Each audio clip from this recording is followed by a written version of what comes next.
Hello.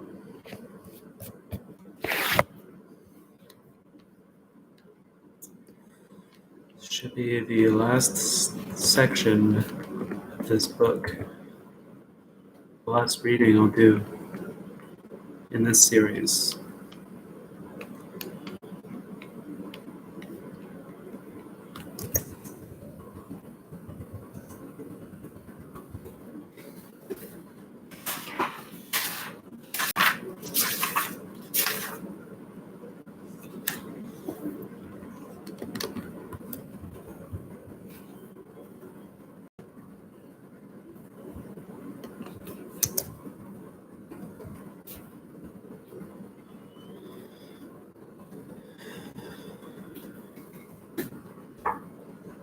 On page 340. Jeez. 26 pages. Brilliant. That's quite a lot.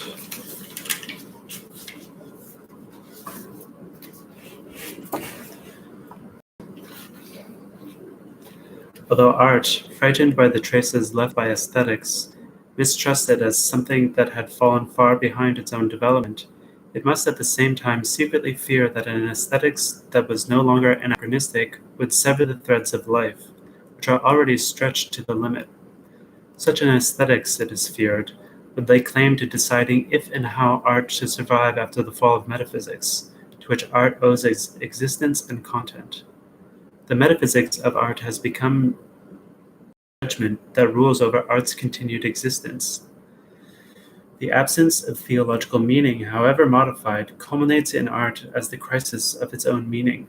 The more ruthlessly artworks draw the consequences from the contemporary conditions of consciousness, the more closely they themselves approximate meaninglessness. They thereby achieve a historically requisite truth, which, if art disowned it, would condemn art to doling out powerless consolation and to complicity with the status quo. At the same time, however, meaningless art has begun to forfeit its right to exist. In any case, there is no longer any art that has remained inviolable. To the question as to why it exists, art has no other response than what Goethe called the dregs of absurdity, which all art contains. This residue rises to the surface and denounces art.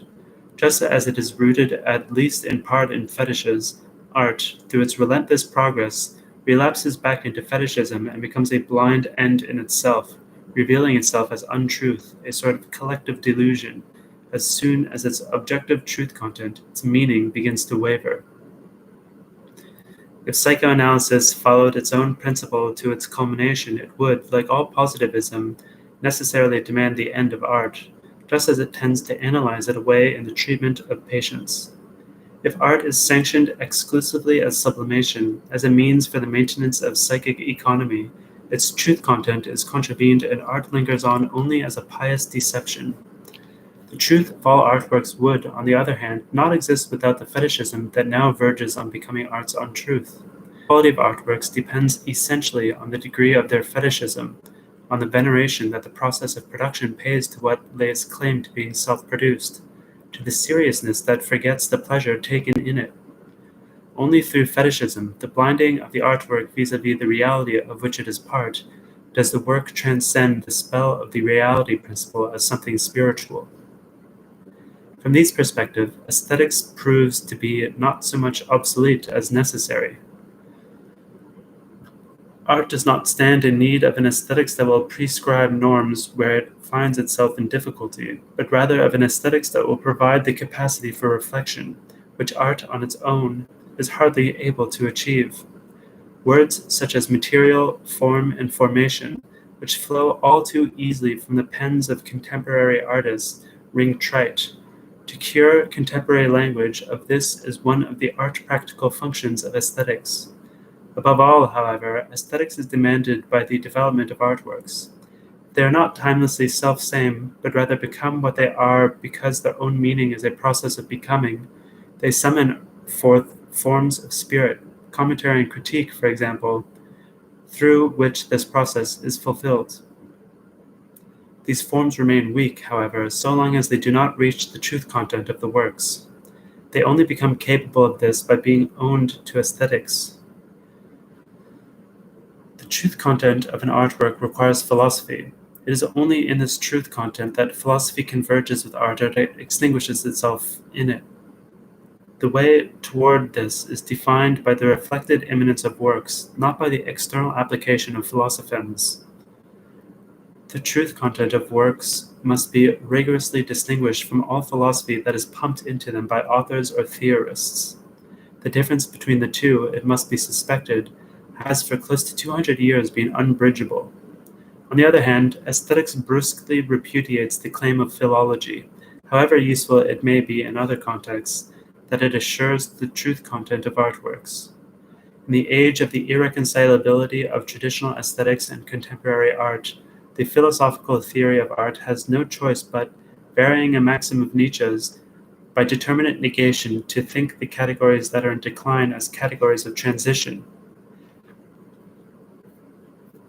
The elucidated and concrete dissolution of conventional aesthetic categories is the only remaining form that aesthetics can take. It at the same time sets free the transformed truth of these categories. If artists are compelled to permanent reflection, that reflection needs to be wrested free of its accidentalness, so that it does not degenerate into arbitrary, amateurish auxiliary hypotheses, homemade rationalizations, or into arbitrary declarations of intentions framed by a Weltanschauung, without any justification from what is actually achieved. No one should any longer entrust himself naively to the temporary art. Otherwise, this art would consign itself totally to the substitution of the goal, that is, the work, by the means, the procedures by which it was produced. The propensity toward this harmonizes all too fundamentally with the general direction of society toward the apotheosis of means, sake of production, total employment, and all that is part of it, because the goals themselves, the rational organization of humanity, are blocked. Whereas in philosophy, aesthetics fell out of fashion, the most advanced artists have sensed the need for it all the more strongly. It is clear that even Boulez is far from envisioning a normative aesthetics of the traditional sort, but sees, rather, the necessity of a historico-philosophical theory of art. What he means by orientation esthétique could best be translated as the critical self-awareness of the artist. If, as Hegel thought, the hour of naive art is past, art must embody reflection and take it to the point where it no longer remains external and foreign to it. This would be the role of aesthetics today. Boulez's central point is that he had been puzzled by the current opinion of avant-garde artists, who believe that annotated instructions for the employment of technical procedures already amount to an artwork. On the contrary, the only criterion, according to Boulez, is what the artist does, not how and with whatever advanced means he intended to make it.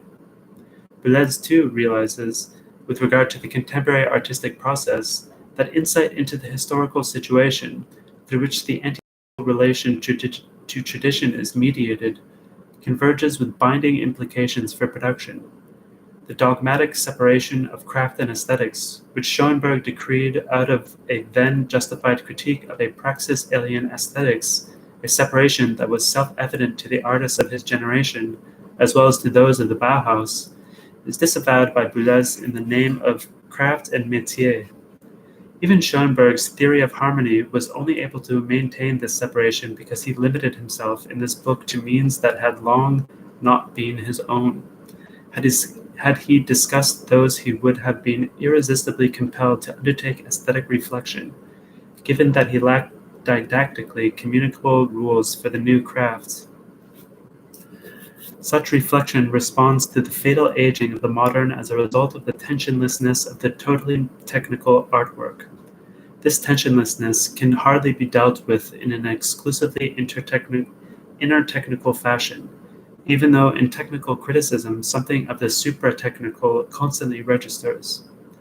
That significant contemporary art is a matter of indifference in a society that tolerates it, marks art itself as something indifferent that in spite of all its effort might equally well be something else or nothing at all. What currently passes for technical criteria in no way facilitates judgment on the level of artistic achievement, and most often relegates it to the obsolete category of taste. As Boulez points out, many works, of which the question as to their value no longer makes sense, are beholden solely to their abstract opposition to the culture industry, not to their content or the capacity to realize it. The critical decision they allude could be the responsibility of an aesthetics that proves itself equal to the most advanced developments to the same extent that it matches and supersedes the latter with its power of reflection. This aesthetics is obliged to renounce the concept of taste, in which the claim of art to truth is in danger of coming to a miserable end. The guilt lies with previous aesthetics that, by virtue of taking its starting point in the subjective judgment of taste, peremptorily deprived art of its claim to truth. Hegel, who took this claim seriously and emphasized art's opposition to pleasurable or useful play, was for this reason the enemy of taste, without, however, being able to break through its contingency in the concrete analyses of his aesthetics. It is to Kant's credit that he recognized the aporia of aesthetic objectivity and the judgment of taste. He did indeed carry out an aesthetic analysis of the judgment of taste in terms of its elements, but he conceived them at the same time as latent, aconceptually objective elements. In so doing, he pointed up the nominalistic threat to every emphatic theory, a threat that cannot be dismissed by any act of will, and at the same time perceive the elements in which theory goes beyond itself.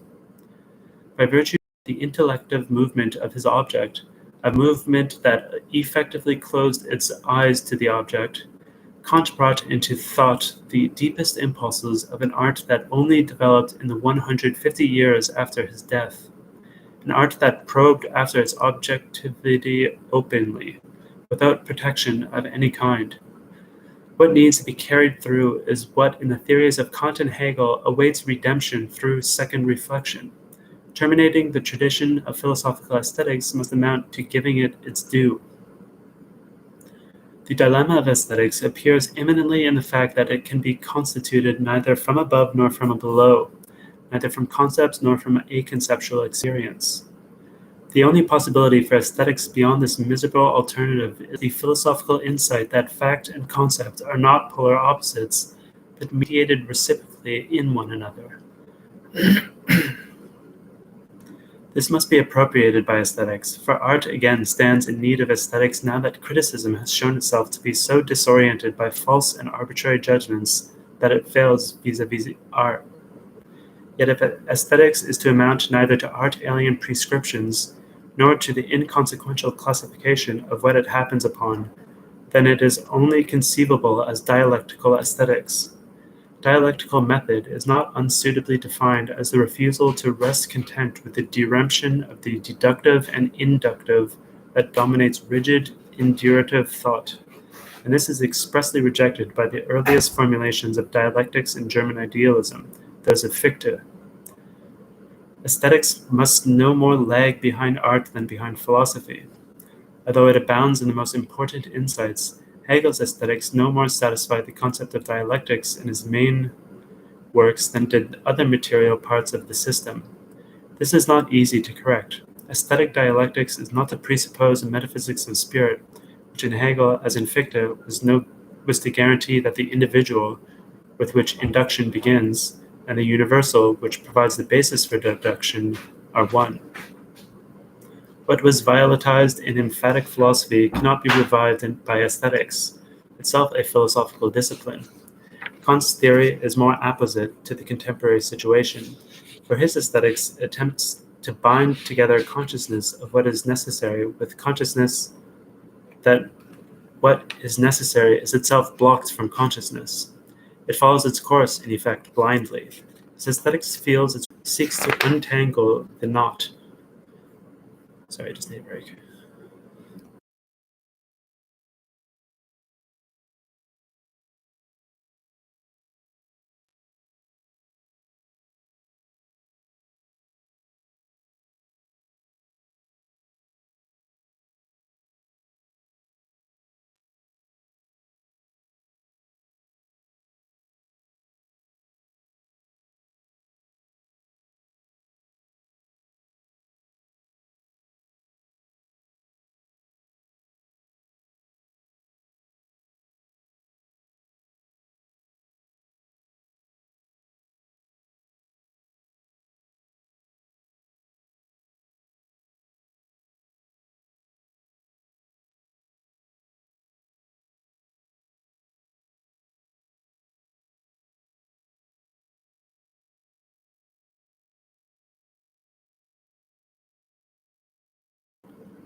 For art is, or at any rate was until the most recent developments, under the impress of its semblance, what metaphysics, which is without semblance, always wanted to be.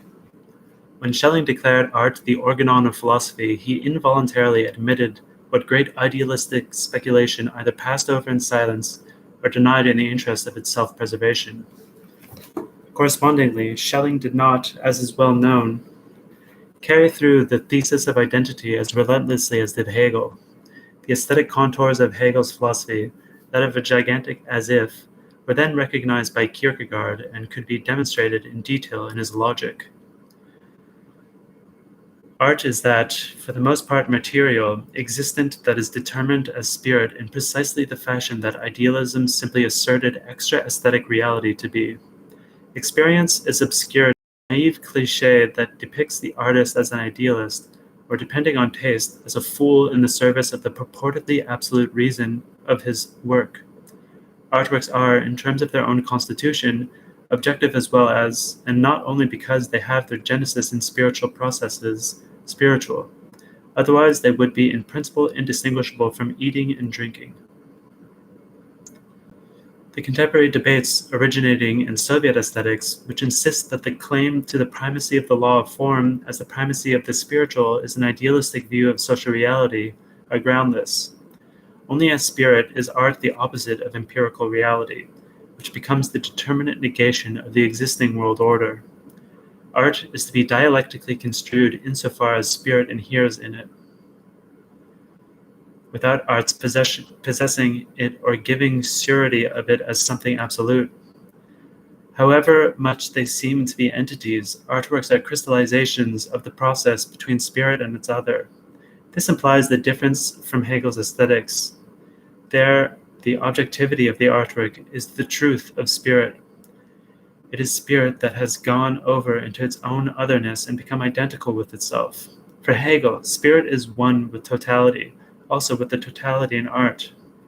After the collapse of the general thesis of idealism, however, spirit is strictly one aspect of artworks. Granted, it is that aspect that makes the artifact art, yet it is not in any way present without what is opposed to it.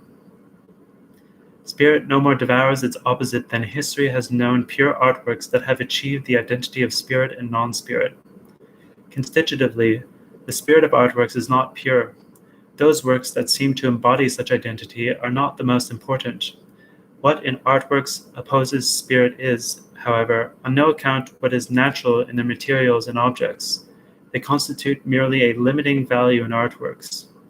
They bear what is opposed to them in themselves. Their materials are historically and socially preformed, as are their procedures, and their heterogeneous element is that in them that resists their unity and is needed by its unity for it to be more than a Pyrrhic victory over the unresisting. In this, aesthetic reflection is unanimous with the history of art, which irresistibly moved the dissonant into the center of the work until finally its difference from consonance was destroyed. Art thereby participates in the suffering that, by virtue of the unity of its processes, finds its way to language rather than disappearing. It is because it recognizes this and allies art with the consciousness of need that Hegel's aesthetics, in spite of its harmonistic elements and its faith in the essential appearance of the idea, is distinguished from merely formal aesthetics. He who was first to envision the end of art named the most compelling reason for its continuation, the continuation of needs, mute in themselves, that await the expression that artworks fulfill by proxy. However, if the element of spirit is immanent to artworks, this implies that this element is not identical with the spirit that produces them, not even with the collective spirit of the epoch. The determination of the spirit in artworks is the highest task of aesthetics. For this reason, it is all the more pressing that aesthetics not let philosophy prescribe it to that category of spirit. Common sense, inclined to equate the spirit of artworks with what their makers infuse into them, must rapidly enough discover that artworks are so co-constructed by the opposition of the artistic material, by their own postulates, by historically contemporary models and procedures that are elemental to a spirit that may be called, in a condensed fashion that deviates from Hegel, objective, that the reduction to subjective spirit becomes absurd. This sets the question of the spirit of artworks at a distance from their genesis. The dynamic relation of material and labor, as Hegel developed it in the dialectic of the master and the slave, is pregnantly reproduced in art. If that chapter of the Phenomenology historically conjures up feudalism, art itself, its mere existence, bears an archaic quality. The reflection on this is inseparable from reflection on art's right to continue to exist. Today, the neo-troglodytes are more aware of this than is the naivete of an unperturbed cultural consciousness. Aesthetic theory, wary of a priori construction and cautious of an increasing abstractedness, has as its arena the experience of the aesthetic object. The artwork is not to be known simply externally, but demands of a theory that, at whatever level of abstraction, it be understood. Philosophically, the concepts of understanding and categories such as empathy have been compromised by Dilthey and his followers. If one sets aside such theorems and insists on an understanding of artworks that would be knowledge determined strictly through their objectivity, difficulties amass. In advance, it must be admitted that, if knowledge is anywhere achieved in layers, this is so in aesthetics. Any fixation of the starting point of this layering in experience would be arbitrary. It reaches back far behind aesthetic sublimation, where it is indivisible from lived perception. Experience remains related to such perception, while at the same time it only becomes what it is by distancing itself from immediacy, into which it stands permanently in danger of sinking back, as happens to those excluded from education who use the present rather than the past tense when narrating the events of a film or play. Yet, without any trace of such immediacy, artistic experience is no less in vain than when it capitulates to immediacy. In Alexandrian fashion, it circumvents the claim to an immediacy of existence that is registered by every artwork, whether it wants to or not. Pre-artistic experiences of the aesthetic is indeed false, in that it identifies and counter-identifies with artworks as in empirical life and, if possible, even to a heightened degree, and thus precisely by way of a comportment that subjectivism holds to be the instrument of aesthetic experience.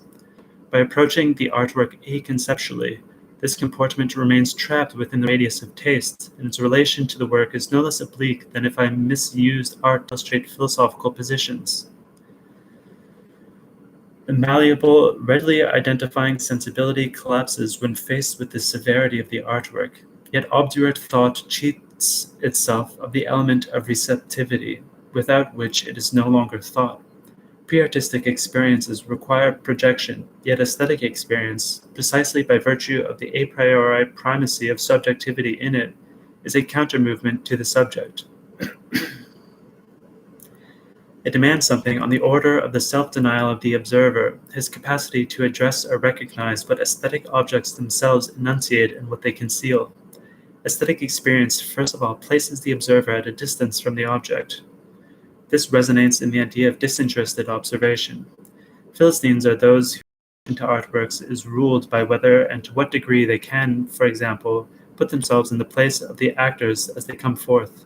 This is what all parts of the culture industry are based on, and they foster it insistently in their customers.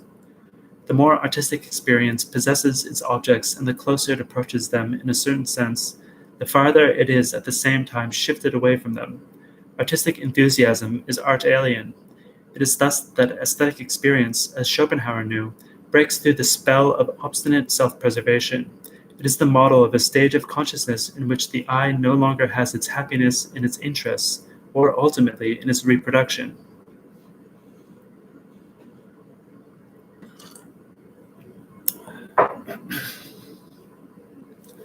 That, however, to follow the course of action in a novel or a drama and note the various motivations, or adequately to recognize the thematic content of a painting, does not amount to understanding the works, is as obvious as that they cannot be understood apart from such aspects.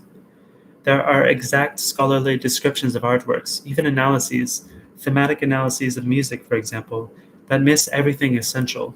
A second layer of understanding is that of the intention of the work, that which the work itself states and what traditional aesthetics calls its idea, an example of which would be the guiltiness of subjective morality in Ibsen's Wild Duck. The intention of the work is, however, not equivalent with its content, and thus its understanding remains provisional. The question remains at this level of understanding whether the intention is realized in the structure of the work, whether the form carries out the play of forces, the antagonisms, that objectively govern the work over and beyond its intention. Moreover, the understanding of the intention does not yet grasp the truth content of the work. For this reason, the understanding of works is essentially a process, one apart from all biographical accidentalness and in no way comparable to that ominous lived experience that is supposed to deliver up all secrets with the wave of the magic wand and indeed provide a doorway into the object. Understanding has as its idea that one become conscious of the artwork's content by way of the full experience of it. This concerns the work's relation to its material, to its appearance and attention, as much as it concerns its own truth or falseness in terms of the artwork's specific logic, which instructs as to the differentiation between what is true and false in them. Artworks are understood only when their experience is brought to the level of distinguishing between true and not true, or as a preliminary stage between correct and incorrect. Critique is not externally added into aesthetic experience, but rather is immanent to it. The comprehension of an artwork as a complexion of truth brings the work into relation with its untruth, for there is no artwork that does not participate in the untruth external to it, that of the historical moment. Aesthetics does not move within the perspective of truth. Aesthetics that does not move within the perspective of truth fails its task. Usually it is culinary. Because the element of truth is essential to artworks, they participate in knowledge, and this defines the only legitimate relation to them. Consigning them to irrationality profanes what is important in them under the pretext of what is putatively ultimate. The knowledge of artworks is guided by their own cognitive constitution. They are the form of knowledge that is not knowledge of an object. This paradox is also the paradox of artistic experience. Its medium is the obviousness of the incomprehensible. This is the comportment of artists. It is not the objective reason back of their often apocryphal and helpless theories. The task of a philosophy of art is not so much to explain away the element of incomprehensibility, which speculative philosophy has almost invariably sought to do, but rather to understand the incomprehensibility itself.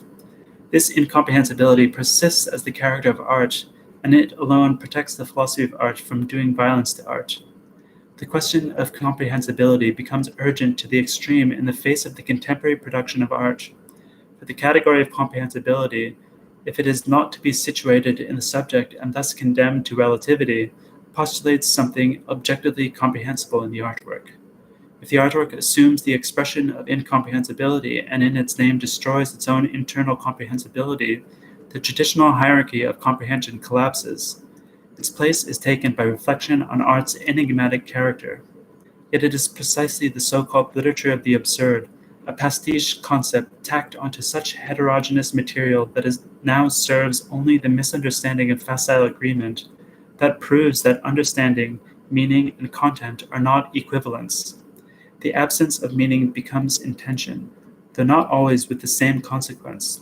A play like Ionesco's Rhinoceros, for example, though it insists that common sense exceed in the metamorphosis of people into rhinos, permits the clear influence of what used to be called the idea of an artwork in its internal opposition to sheepish, standardized consciousness, to which the well-functioning eye is more successfully adapted than one who has not completely kept up with dominant instrumental rationality.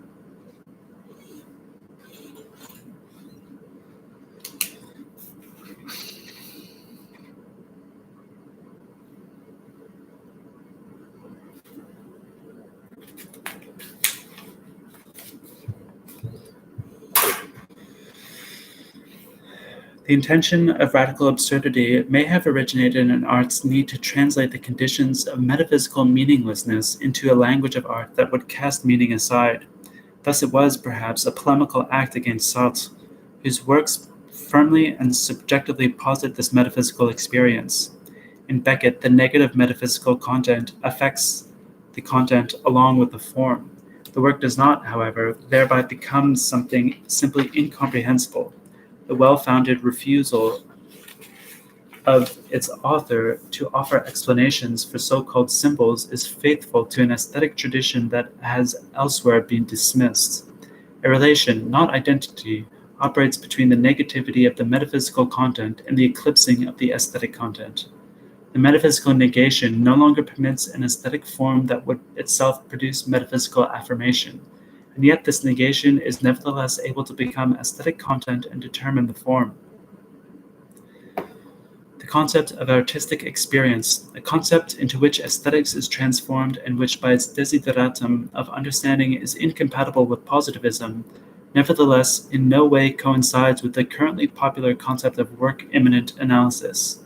Yet work-immanent analysis, which is self-evident to artistic experience and its hostility to philology, unquestionably marks decisive progress in scholarship. Various branches of art scholarship, such as the academic study of music, only awoke from their pharisaical lethargy when they caught up with this method rather than busying themselves with everything except what concerns the structure of artworks. But in its adaptation by scholarship, work-immanent analysis, by virtue of which scholarship hoped to cure itself of its alienness to art, has in turn taken on a positivist character that it wants to go beyond.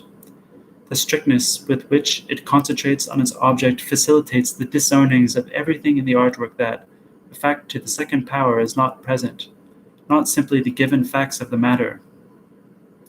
Even motivic thematic musical analyses, though an improvement on glib commentaries, often suffer from the superstition that analyzing the work into basic materials and their transformations leads to the understanding of what, uncomprehended and correlative to the asceticism of the method, is gladly chalked up to faulty irrationality. The work-immanent approach is indeed not all that removed from mindless craft, although its diagnoses are for the most part eminently correctable because they suffer from insufficient technical insight. Philosophical aesthetics, closely allied with the idea of work-immanent analysis, has its focal point where work-immanent analysis never arrives.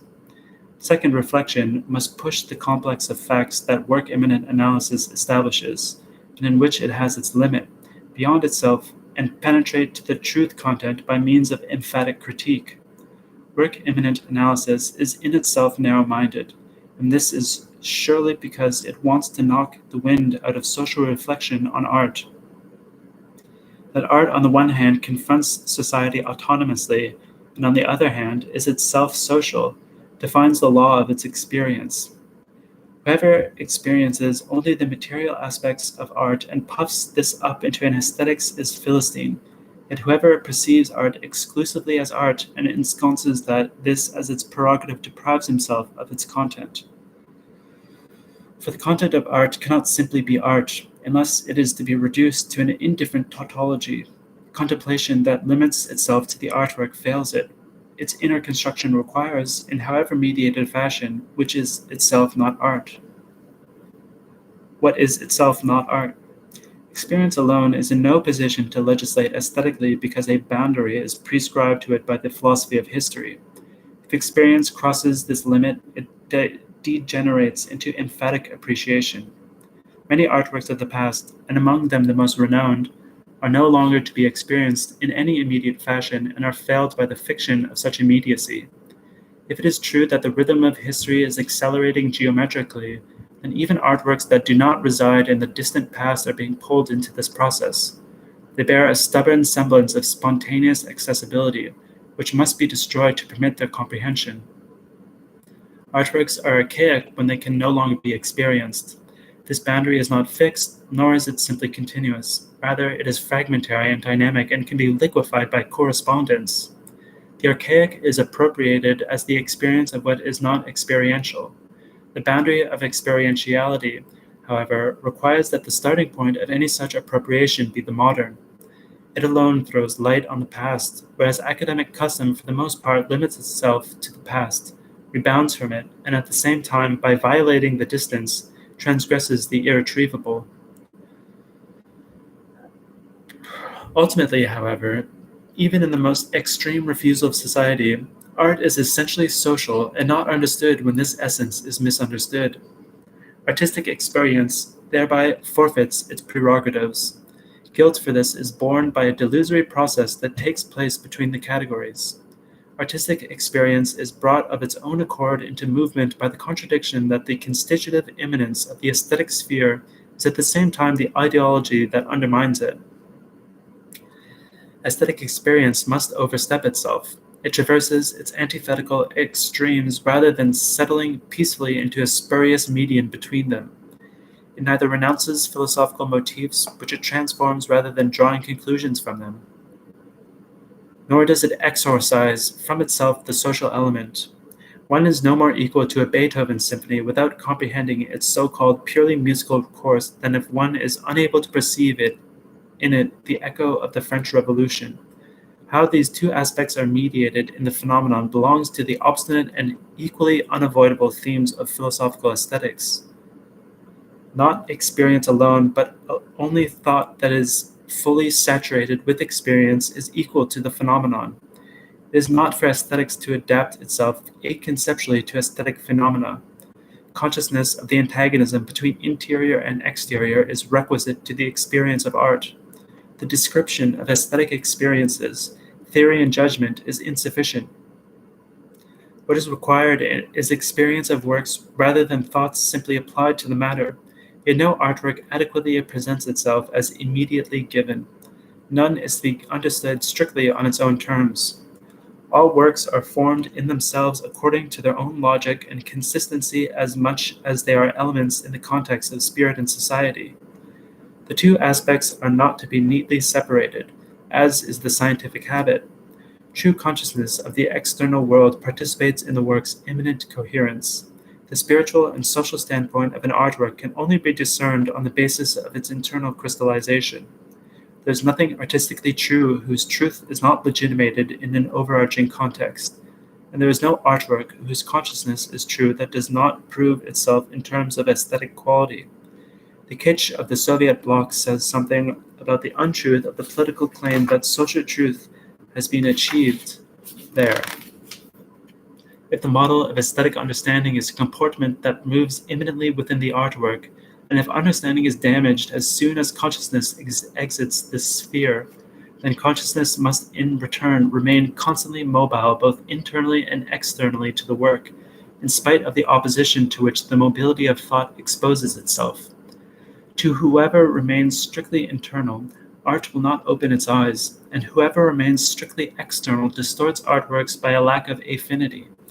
Yet aesthetics becomes more than a rhapsodic back and forth between the two standpoints by developing the reciprocal mediation in the artwork itself.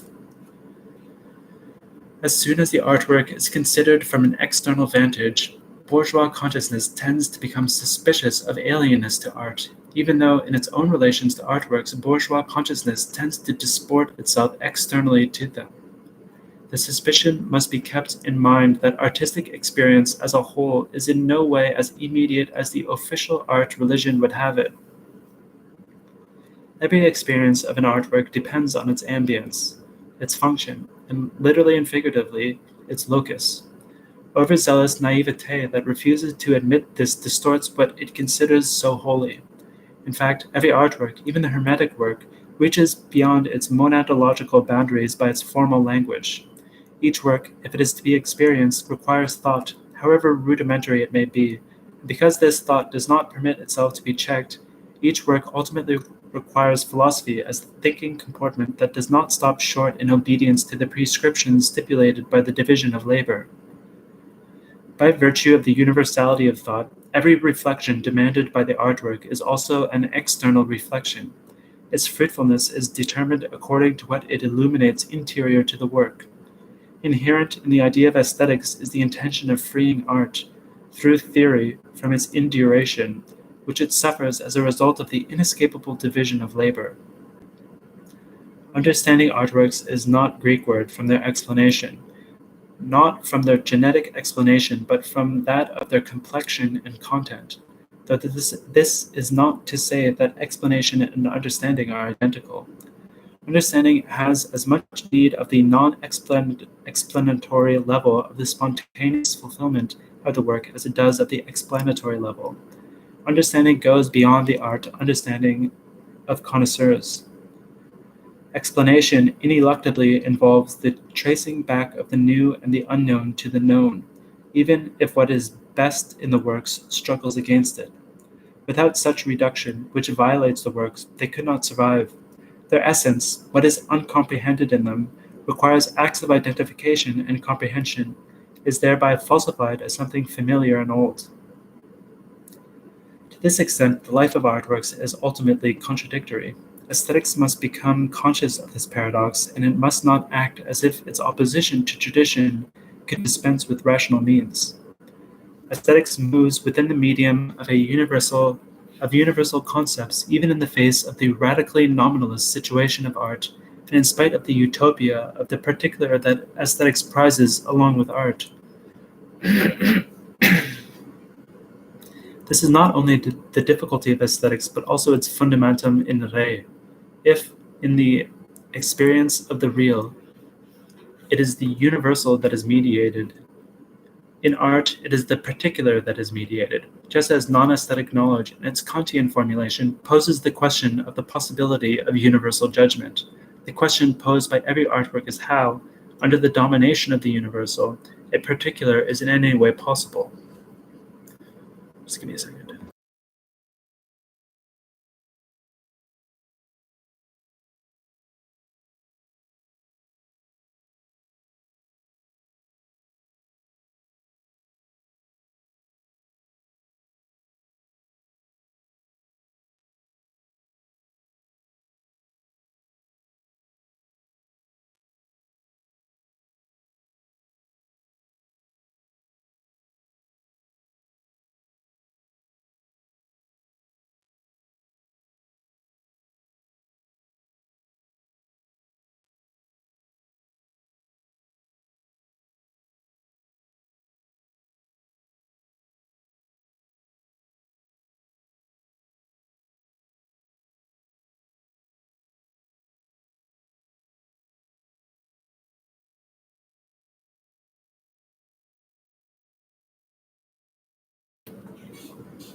This binds aesthetics, however little its method can amount to subsumption by the abstract concept to concepts, though admittedly to those whose telos is the particular.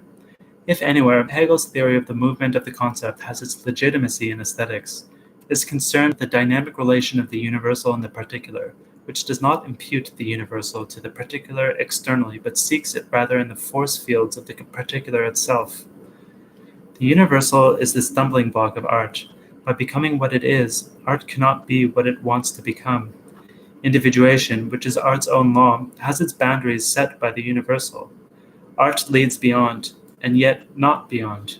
The world it reflects remains what it is because it is merely reflected by art. Even Dada, as the deictic gesture into which the word is transformed in the effort to shake off its conceptuality, was as universal as the childishly reiterated demonstrative word that Dadaism took as its motto. Whereas art dreams the absolutely monadological, it is both happily and unhappily suffused with the universal. Art must contract to the geometrical point of the absolute Greek word and go beyond it. This imposed the objective limit to expressionism. Art would have been compelled to go beyond it even if the artists had been less accommodating. They regressed behind expressionism.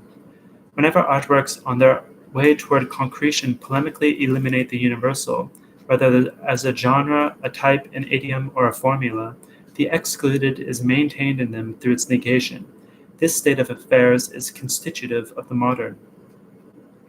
Insight into the life of the universal in the midst of aesthetic particularization, however, drives universality beyond this semblance of that static being in itself that bears the primary responsibility for the sterility of aesthetic theory. The critique of invariants does not aim at their exclusion, but rather conceives them in their own variability. Aesthetics is not involved with its object as with the primordial phenomenon. Because phenomenology and its successor oppose conceptual procedures that move from the top down as well as those that move up from below, They are important to aesthetics, which shares in this opposition. As a phenomenology of art, phenomenology would like to develop art neither by deducing it from its philosophical concept nor by rising to it through comparative abstraction. Rather, phenomenology wants to say what art is. The essence it discerns is, for phenomenology, art's origin and at the same time the criterion of art's truth and falsehood. But what phenomenology has conjured up in art, as with a wave of the magic wand, remains extremely superficial and relatively fruitless when confronted with actual artworks. Whoever wants something more must engage a level of content that is incompatible with the phenomenological commandment of pure essentiality. The phenomenology of art comes to grief on the presupposition of the possibility of being without presupposition. Art mocks efforts to reduce it to pure essentiality. It is not what it was fated to have been from time immemorial, but rather what it has become. It is no more fruitful to pursue the question of the individual origin of artworks in the face of their objectivity, which subsume the work's subjective elements, than it is to search out art's own origin. It is not an accident, but rather its law that art wrested itself free. Art never completely fulfilled the determinations of its pure concept as it acquired them and indeed struggled against them. According to Vallary, the purest artworks are on no account the highest. If art were reduced to fundamental elements of artistic comportment, such as the instinct for imitation, the need for expression, or magical imagery, the results would be arbitrary and derivative. These elements play their part. They merge with art and survive in it, but not one of them is a whole of it. Aesthetics is not obliged to set off on the hopeless quest for the primal archetype of art. Rather, it must think such phenomena in historical constellations. No isolated particular category fully conceives the idea of art. It is a syndrome that is dynamic in itself, highly mediated in itself. Art stands in need of thinking mediation. This alone, and not the phenomenologist's purportedly originary intuition, leads to art's concrete concepts.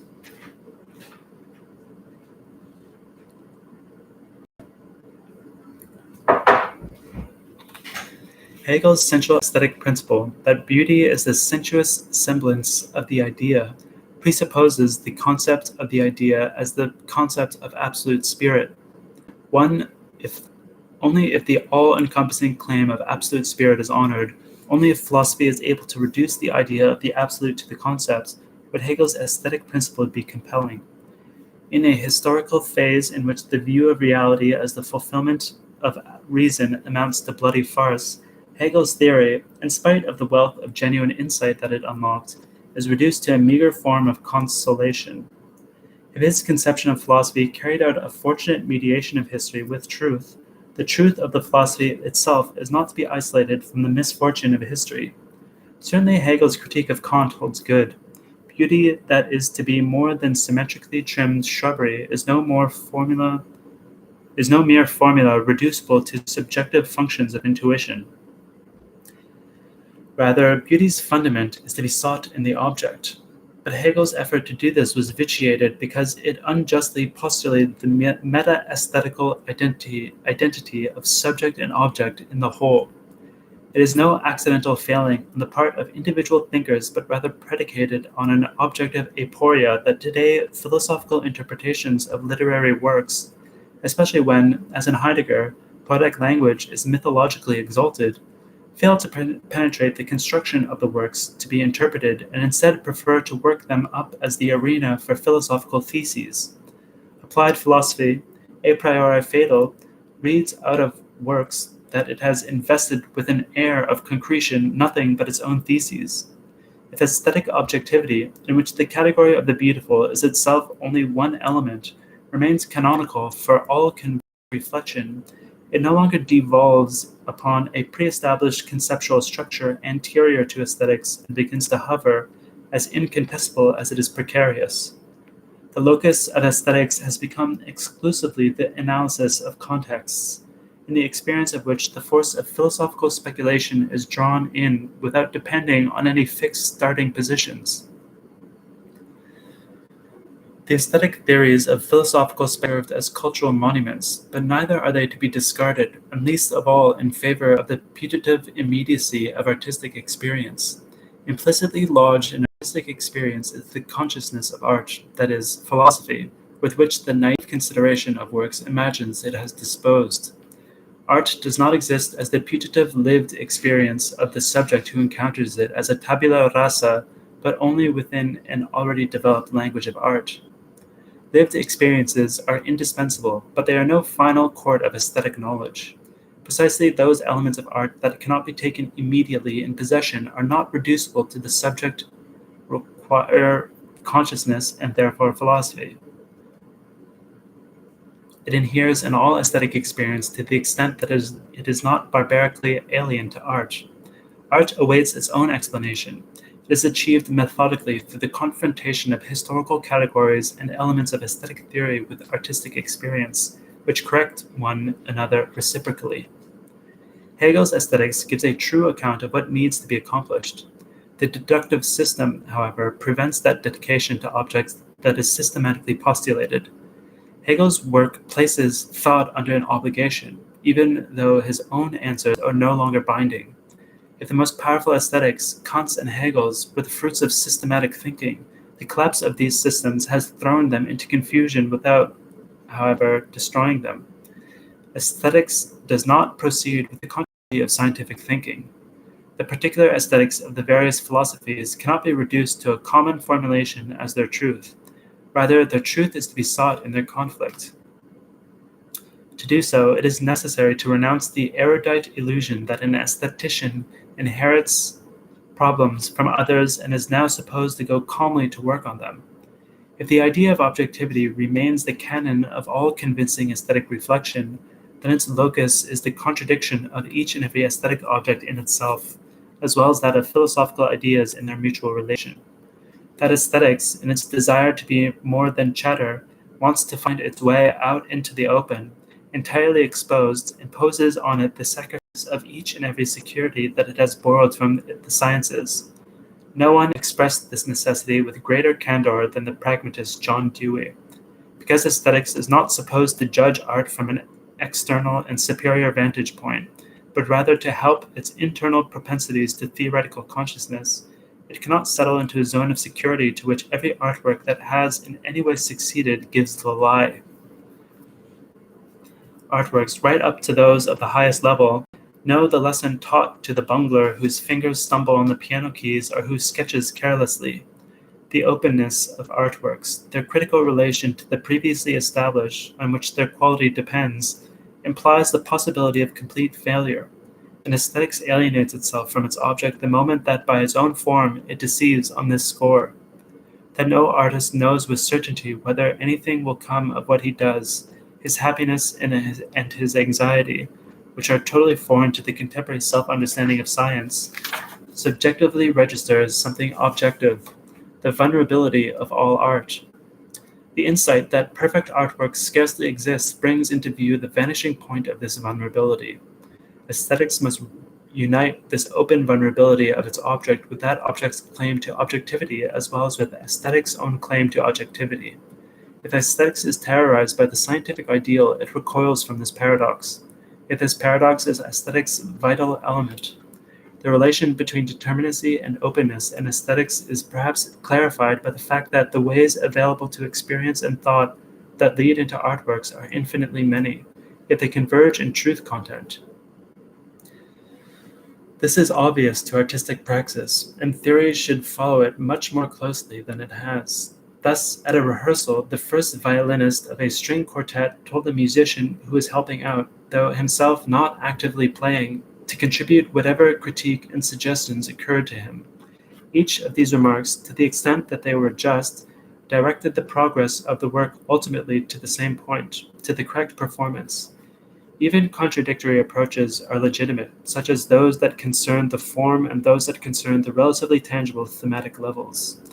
Right up to the present, all transformations of aesthetic comportment, transformations of the comportment of the subject, involve changes in the representational dimension. In every instance, new layers emerged, were discovered by art and adapted to it, while others perished. Until that period when representational painting declined, even in Cubism still, the work could be approached from the representational side as well as from that of pure form. Abbé Warburg's studies and those of his school are evidence of this. Motif studies, such as Benjamin's on Baudelaire, are able, under certain conditions, to be more productive aesthetically, that is, with regard to specifically formal questions, than the official formal analysis that seems to have a closer relation to art. Formal analysis had, and indeed still has, much to recommend it over dogmatic historicism. However, by extracting and thus isolating the concept of form from its dialectic with its other, it in turn tends toward petrification. At the opposite extreme, Hegel too did not escape the danger of such ossification. What even his sworn enemy Kierkegaard so admired him for, the accent he put on content vis form, did not merely announce opposition to empty and indifferent play, that is, the relation of art to truth, which was his preeminent concern. Rather, at the same time, it revealed an overestimation of the thematic content of artworks regardless of their dialectic with form. As a result, an art alien and Philistine element entered into Hegel's aesthetics, which manifests its fatal character in the aesthetics of dialectical materialism, which, in this regard, had no more misgivings about Hegel than did Marx. Granted, pre-Hegelian and even Kant's aesthetics had no emphatic concept of the artwork and relegated it to the level of a sublimated means of pleasure. Still, Kant's emphasis on the work's formal constituents, through which the work becomes art in the first place, does more honor to the truth content of art than Hegel does, who directly intended this but never developed it out of art itself. The elements of form, which are those of sublimation, are, compared to Hegel, still bound by the 18th century at the same time that they are more progressive and modern. Formalism, which is justly attributed to Kant, 200 years later became the virulent password of an anti-intellectual reaction. All the same, a weakness is unmistakable in the fundamental approach of Kant's aesthetics, apart from the controversy between formal and so-called content aesthetics. This weakness concerns the relation of his approach to the specific contents of the critique of aesthetic judgment. Parallel to his theory of knowledge, Kant seeks to establish, as if it were obvious, the subjective transcendental foundation for what he called, in 18th century fashion, the feeling of the beautiful. According to the critique of pure reason, however, the artifacts would be constituta, and thus fall within the sphere of objects, a sphere situated external to the transcendental problematic. In this sphere, according to Kant, the theory of art was already potentially a theory of objects and at the same time a historical theory. The relation of subjectivity to art is not, as Kant has it, that of a form of reaction to artworks. Rather, that relation is in the first place the element of art's own objectivity, through which art objects are distinguished from other things. The subject inheres in their form and content, and only secondarily, and in a radically contingent fashion, insofar as people respond to them. Admittedly, art points back to a condition in which there was no fixed dichotomy between the object and reaction to it. This was responsible for mistaking forms of reaction that are themselves the correlative of reified objectification as a priori. If it is maintained that, just as in the life process of society, production rather than reception is primarily in art and in aesthetics, this implies the critique of traditional, naive aesthetic subjectivism. Recourse is not to be had to lived experience, creative individuality, and the like. Rather, art is to be conceived in accord with the objectively developing lawfulness of production.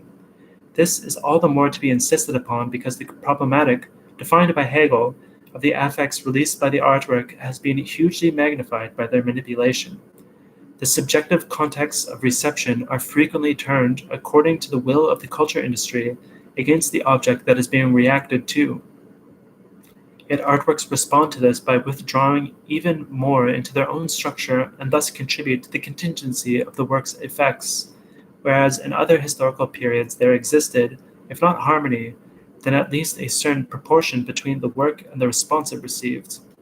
Artistic experience accordingly demands a comprehending rather than an emotional relation to the works. The subject inheres in them and in their movement as one of their elements.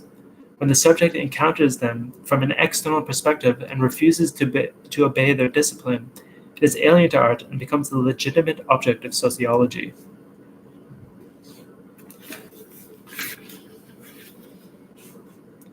Aesthetics today should go beyond the controversy between Kant and Hegel and not simply level it. Kant's concept of what is pleasing according to its form is retrograde with regard to aesthetic experience and cannot be restored. Hegel's theory of content is too crude. Music certainly has a determinate content, what transpires in it, and yet it nevertheless mocks the idea of content endorsed by Hegel. His subjectivism is so total, his idea of spirit so all-pervasive, that the differentiation of spirit from its other, and thus the determination of that other, does not come into play in his aesthetics. Because for him, everything proves to be subject, but is specific to the subject. The spirit, as an element of artworks, atrophies and capitulates to the thematic elements, exempt from the dialectic. He is not to be spared the reproach that in his aesthetics, in spite of magnificent insights, he becomes caught up in the philosophy of reflection against which he struggled. Contrary to his own thinking, he followed the primitive notion that content or material is formed or worked over by the aesthetic subject. In any case, he liked to play off primitive notions against reflection by way of reflection. It is precisely in the artwork that, in Hegel's terms, content and material must always already be subject. It is only by way of this subjectivity that the work becomes something objective, that is, other. For the subject is in itself objectively mediated. By virtue of its artistic figuration, its own latent, objective content emerges. No other idea of the content of art holds good. Official Marxist aesthetics no more understood the dialectic than it understood aesthetics. Form is mediated in itself through content, not, however, in such a fashion that form confronts what is simply heterogeneous to it, and content is mediated by form. While mediated, the two must be distinguished, but the immanent content from content But the immanent content of artworks, their material and its movement, is fundamentally distinct from content as something detachable, such as a plot in a play or the subject of a painting, which Hegel in all innocence equated with content. Hegel, like Kant, lagged behind the aesthetic phenomena. Hegel missed what is specifically aesthetic, and Kant missed its depth and richness. The content of a picture is not simply what it portrays, but rather all the elements of color, structures, and relations it contains. The content of music is, for instance, as Schoenberg put it, the history of a theme. The object portrayed may also count as an element of content. In literature, the action or the narrated story may also count. Content, however, is no less what all this undergoes in the work, that whereby it is organized and whereby it is transformed. Form and content are not to be confused, but they should be freed from their rigid antitheses, which is insufficient to both extremes. Bruno Liebruck's insight that Hegel's politics and philosophy of right inhere more in the logic than in the lectures and writings devoted to these material disciplines holds true also for Hegel's aesthetics. It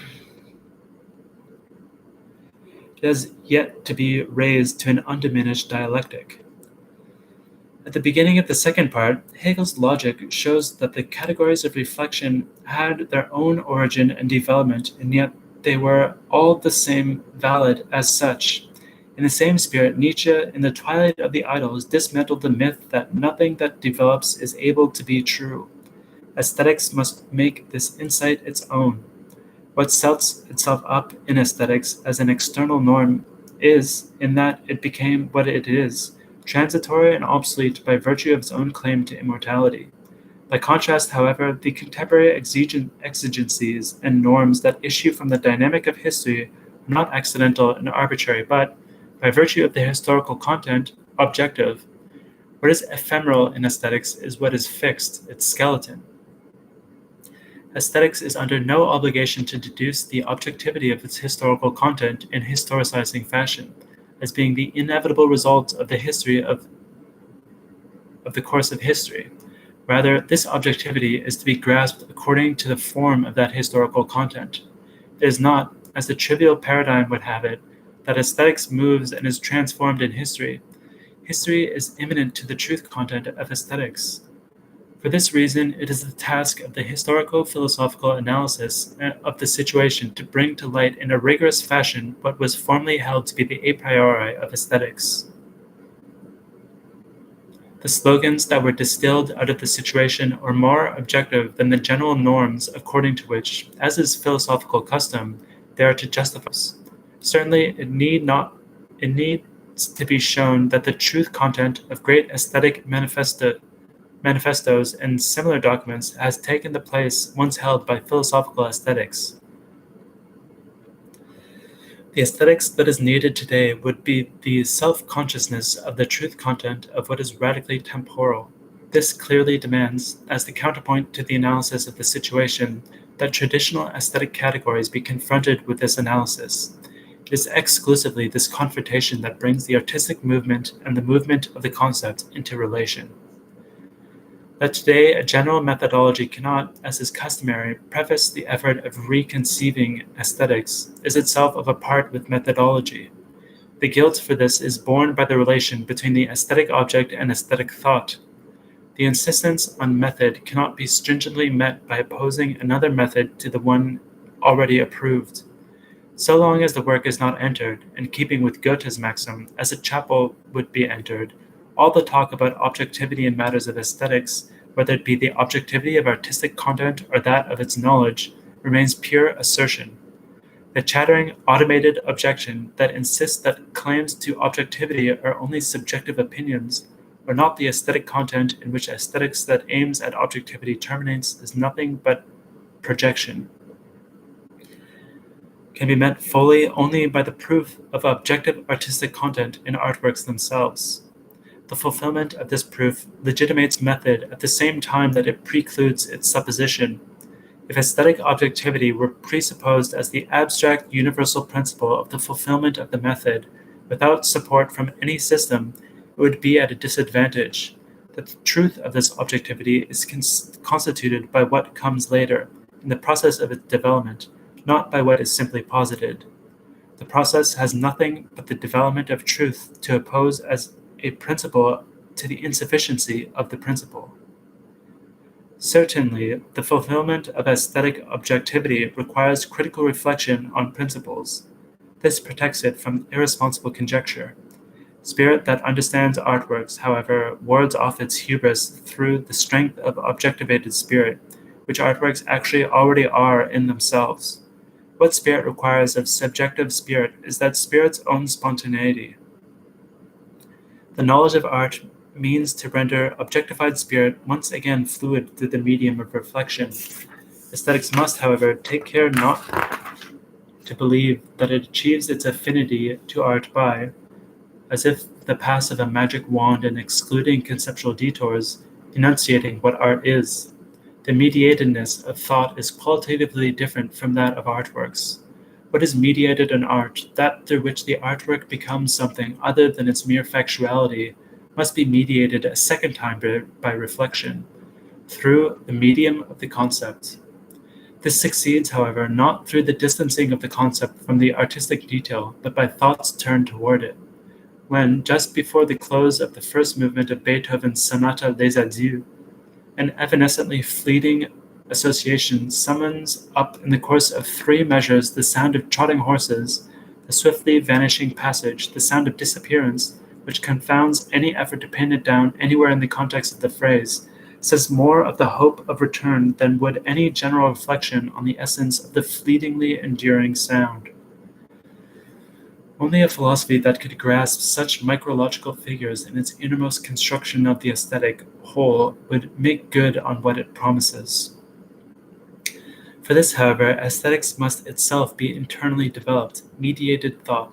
If aesthetics, nevertheless, wanted to conjure up the secret of art with primal words, it would receive for its troubles nullities, tautologies, or at best formal characteristics from which that very essence evaporates that is usurped by linguistic style and the care for origins.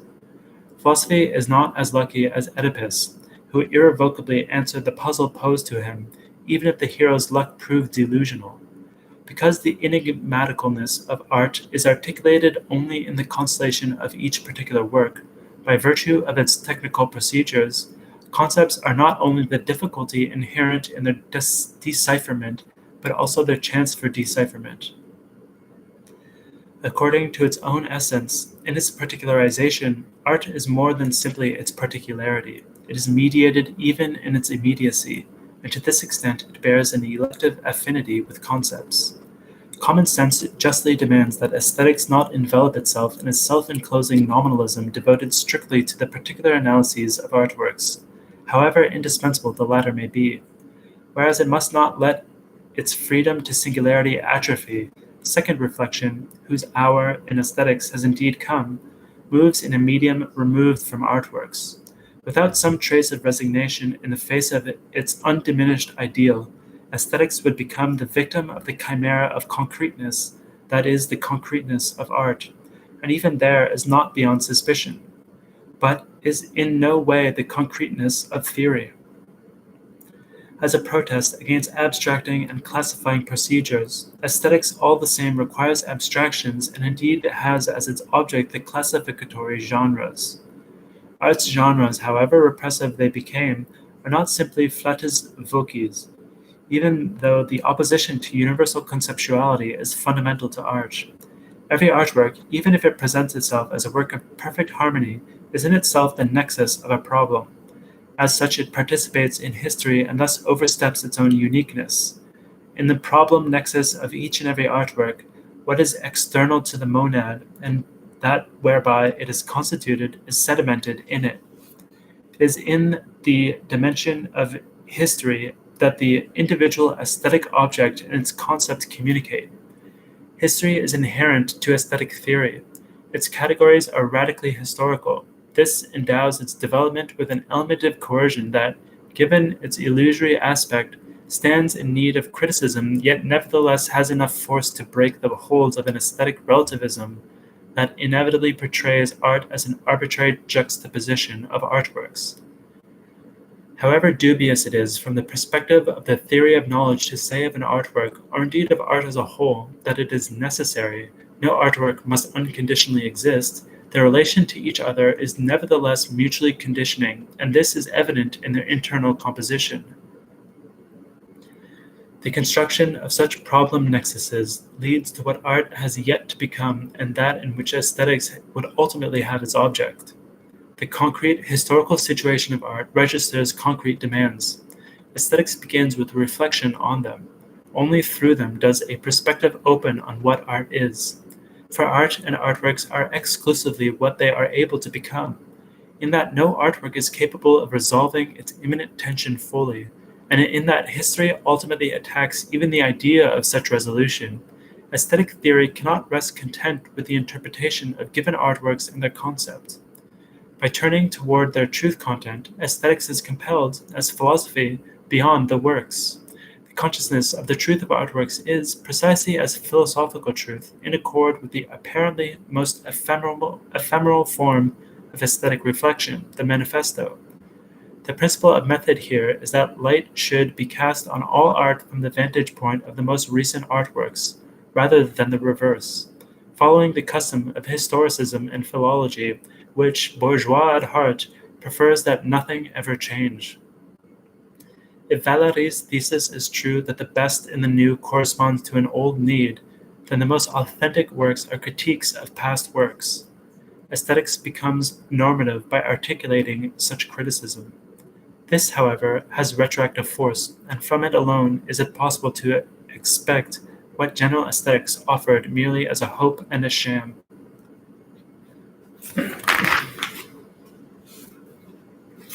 All right. A few more pages. Hopefully these will go faster because we're going long. Pretty sick of this.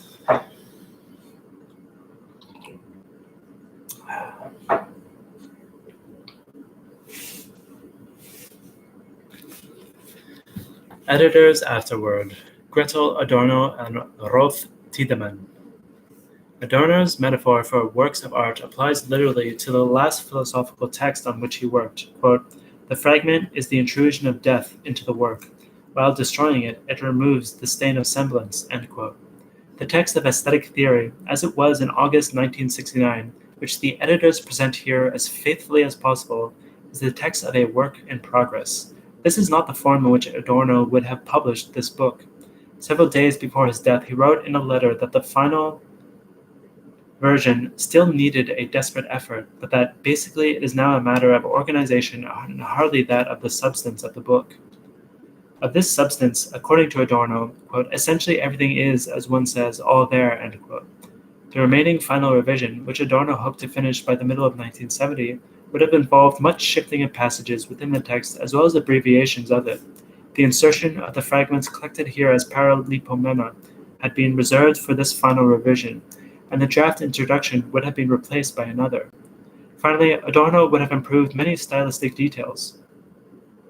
Thus, the work as a whole remained a torso that, along with negative dialectics and the volume planned on moral philosophy, quote, will show what I have to throw into the scale, end quote.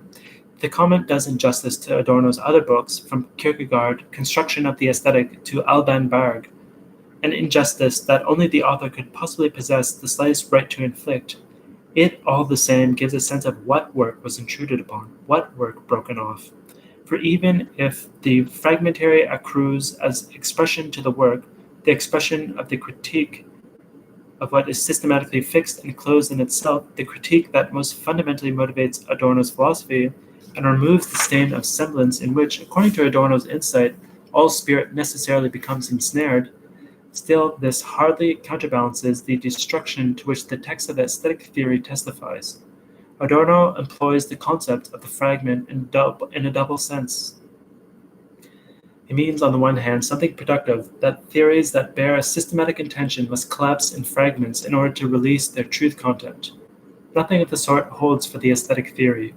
Its fragmentariness is the intrusion of death into a work before it had entirely realized its law of form. Essential to Adorno's philosophy as a whole is that no meaning be extracted from the ravages of death that would permit collusion with them. Two biographical fragments of comparable rank held eminent importance for Adorno. Right up to the end of his life, he refused to acquiesce that Benjamin's Arcades project was beyond saving, or that the instrumentation of Berg's Lulu had to remain incomplete. As little as an edition of aesthetic theory can disguise the fragmentary character of the work, or should even attempt to do so, it is just as impossible to be reconciled with it. There is no acquiescing in something that is incomplete merely because of contingency, and yet true fidelity, which Adorno himself practiced incomparably, prohibits that hands be laid on the fragmentary to complete it. Adorno resumed his teaching at the University of Frankfurt in the winter semester of 1949-1950, and already in the summer term 1950 he held a seminar in aesthetics. In the following years he lectured 4 more times on the same topic, the final course extending over the summer and winter terms of 1967-68, when large parts of the aesthetic theory were already written. Precisely when he conceived the plan for a book on aesthetics is not known. Occasionally Adorno spoke of it as one of the projects that, quote, I've been putting off my whole life, end quote. He began making notes for the planned aesthetics in June 1956 at the latest. The wish of his friend Peter Schurkampf, who died in 1959, to have an aesthetics from Adorno for his press may have contributed to the concretization of the project. More important, obviously, was Adorno's intention of integrating his ideas on aesthetics and to develop as a theory what until then he had notated in his many writings on music and literature. These ideas had often been taken to be, if not downright rhapsodic, then mere flashes of insight. The primacy of substantive thought in Adorno's philosophy may have blocked any view of the unity of his philosophical consciousness. For Adorno, the material studies on art comprised not, quote, applications, but rather integral elements of aesthetic theory itself, end quote. On May 4, 1961, Adorno began to dictate the first version of aesthetic theory, which consisted of relatively short paragraphs. The work was soon broken off in favor of negative dialectics. After this was finished in the summer of 1966, Adorno undertook a new version of the aesthetics on October 25, 1966. The division into paragraphs gave way to one by chapters. He devoted great efforts to the schematization, a detailed disposition of the book. Already by the end of January 1967, approximately 1/4 of the text had been completed in dictation. Dictation continued throughout 1967. More or less as an aside, Adorno wrote studies such as the Introduction to Durkheim and the preface to the selection of Rudolf Borchardt's poems. According to a diary note, the rough dictation of aesthetic theory was finished, end quote, on December 25th, 1967. The entry appears to have been premature, however, for on January 8, 1968, he wrote in a letter, quote, "The rough draft is almost complete," end quote, and on January 24, finally, quote, "Meanwhile, I have finished the first draft of my big book on aesthetics," end quote. The dictated version comprises, along with the introduction, 7 chapters entitled Situation, What Art Was, or On Primal History, Materialism, Nominalism, Society, Watchwords, and Metaphysics. With the exception of several paragraphs, the 1961 text was wholly subsumed in the new version. But even this new version is scarcely recognizable in the final draft that is published here. Adorno commented in a letter on the preparation of the final version in relation to the first draft, quote, "Only then does the real task begin, that is, the final revision. For me, the second drafts are always the decisive effort. The first one assembles the raw material. They are an organized self-deception by which I maneuver myself into the position of the critic of my own work. The position that is for me always the most productive," end quote. In the critical revision of aesthetic theory, however, it turned out that this time the second draft was itself only a provisional version. After completion of the draft, the work came to a halt. Adorno turned his attention to sociological essays such as the keynote address for the 16th Congress of German Sociologists and the introduction to the positivism dispute in German sociology. At the same time, he wrote the book on Berg. Adorno always took these distractions from his main task as salutary correctives. In addition, however, there were the discussions with the student protest movement and a growing involvement in university politics. From the former, much originated that went into the marginalia to theory and practice, but the latter fruitlessly consumed time and energy. It was not until the beginning of September 1968 that he was able to continue work on aesthetic theory. First, he critically annotated the entire text as a preliminary to the actual revision. This consisted in a detailed, handwritten reformulation of the typescript of the dictated material, a reformulation in which no sentence remained unchanged and scarcely one remained where it stood. Innumerable passages were added, and not a few, some of them lengthy, were rigorously deleted. In the course of this revision, which Adorno began in October 9, 1968, the division into chapters was relinquished. It was superseded by a continuous text that was to be articulated only spatially. The text was finished on March 5, 1969. 3 chapters of the old version were left out of the main text. 2 of them, Watchwords and Situation, were both corrected in March. The revision of the final chapter, Metaphysics, was completed on May 14. In the following weeks, many additions were written that, in the course of the third revision, would have been incorporated in the main text and would, to some extent, have replaced passages with which Adorno was still not satisfied. The last dated text was inscribed July 16, 1969. The presentation of the book, which may appreciably burden its reception, is the result not only of the fragmentary character of aesthetic theory. During work on the second draft, Adorno found himself confronted with problems he had not anticipated. These concerned the organization of the text and, above all, the problem of the relation of the presentation to what is presented. Adorno gives an account of these issues in his correspondence, quote, "It is interesting that in working there obtrudes from the content various implications for the form that I long expected but that now indeed astonish me. It is simply that from my theorem that there is no philosophical first principle, it now also results that one cannot build an argumentative structure that follows the usual progressive succession of steps, but rather that one must assemble the whole out of a series of partial complexes that are, so to speak, of equal weight and concentrically arranged all on the same level. The constellation, not the succession, must yield the idea." End quote. In another letter, Adorno speaks of the difficulties in the presentation of aesthetic theory. Quote, "These difficulties consist in this, that a book's almost ineluctable movement from antecedent to consequence proved so incompatible with the content that for this reason any organization in the traditional sense, which up until now I have continued to follow even in negative dialectics, proved impracticable. The book must, so to speak, be written in equally weighted paratactical parts that are arranged around a midpoint which they express through their constellation." End quote. The problems of a paratactical form of presentation, such as they appear in the last version of aesthetic theory, with which Adorno would not have said he was content, are objectively determined. They are the expression of the attitude of thought to objectivity.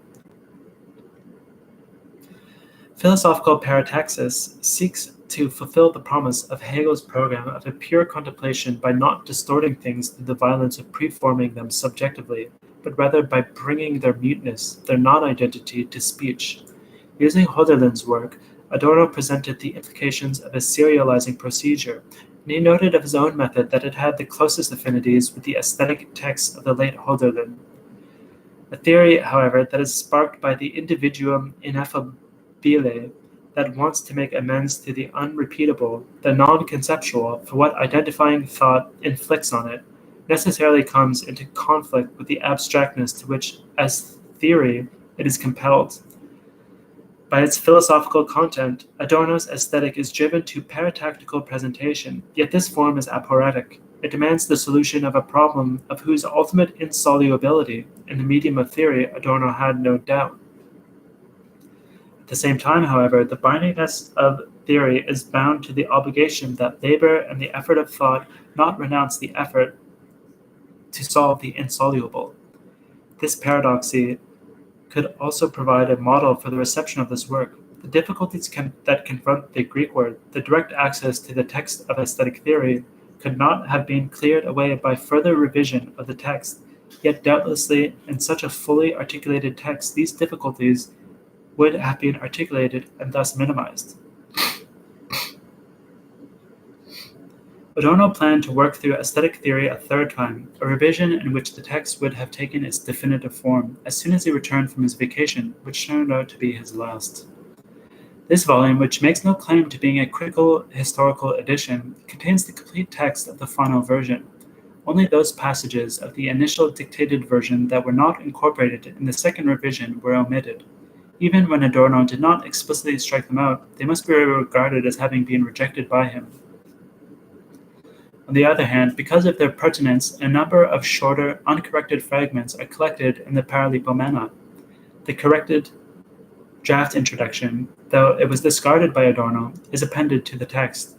Its substantive importance prohibited its exclusion. Idiosyncrasies of spelling have been maintained. The punctuation remains unchanged as well, although it still largely follows an oral rhythm. For publication, Adorno would undoubtedly have adjusted it to standard practice. Because the handwritten corrections made the manuscript difficult for Adorno himself to read, occasional anacoluthic and elliptical formulations remain. These were discreetly corrected. Beyond such grammatical intrusions, the editors felt under obligation to refrain wherever possible from conjecture. However frequently this was suggested by the repetitions, occasionally also by contradictions, innumerable formulations and passages, which the editors were convinced Adorno would have changed, were incorporated unchanged. Conjectures were made only in instances where they were required to exclude misunderstandings of meanings.